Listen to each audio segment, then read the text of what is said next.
Good afternoon, everyone. Today we are going to focus on improving our pronunciation of the TH sounds in English. Now, these sounds can really be very tricky, but I assure you, with constant practice, we will master these sounds perfectly. Now, to start with, I want us to look at our main objectives for that is the lesson objectives. And we have three objectives in all.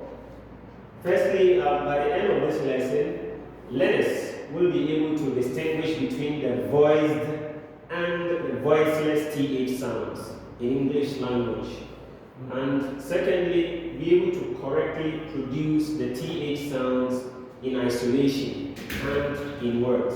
And finally, use the TH sounds accurately in sentences.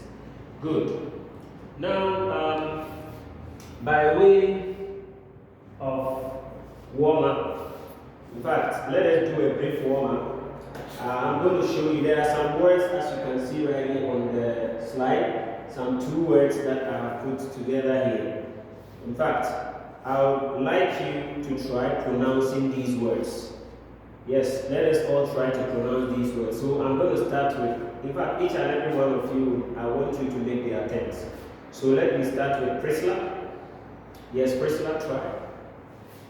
Okay, good. Now let me come to Mohammed. Yes, again.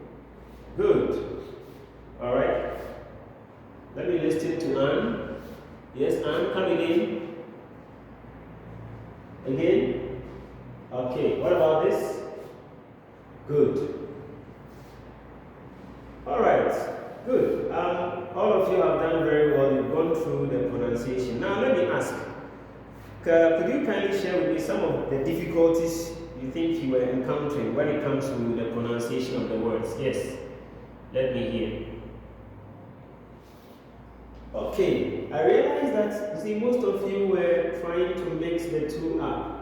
You know, remember I said that we have the voiceless and then we have the voiced. For example, listen to this word. This. This is the correct pronunciation.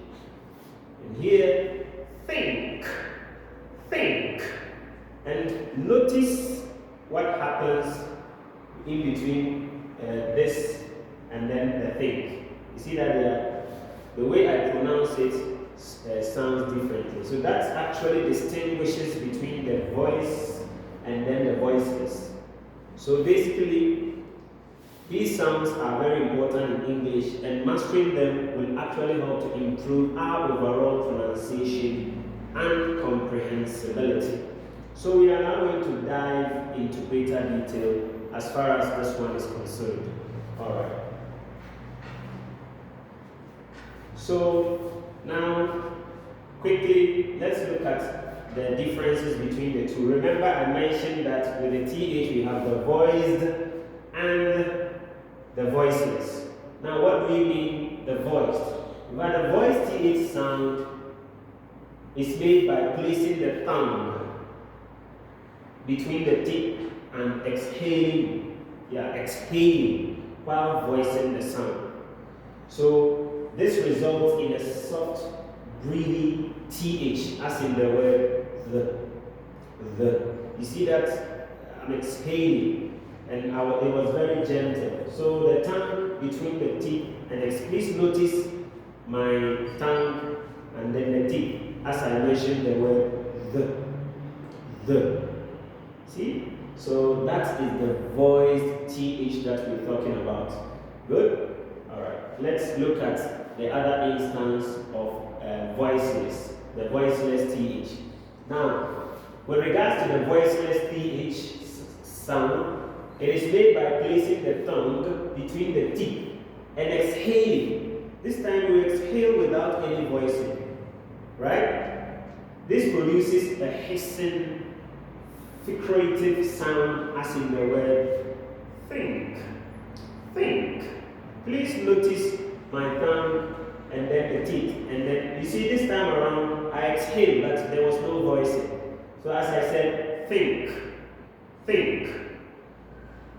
as opposed to this one, the, think, think. So you see that these differences is, in this one, there was no voicing. But here, you could hear the voicing. The. Here is it, think, think. So that really is the differences between the two sounds. So let's take note of that. Now, quickly, I want you to watch me one more time as I do this. This time around, I'm going to use two different words now. We are going to use the word think and then thank. So let me ask, what do you think? Does these two words contain the voiced or the voiceless? Think and then thank. Yes, Abdi. We thank. Think, thank are in the same region as voiced, right? Very good. So think and thank. What about think? Yes, it belongs to that category. Very good.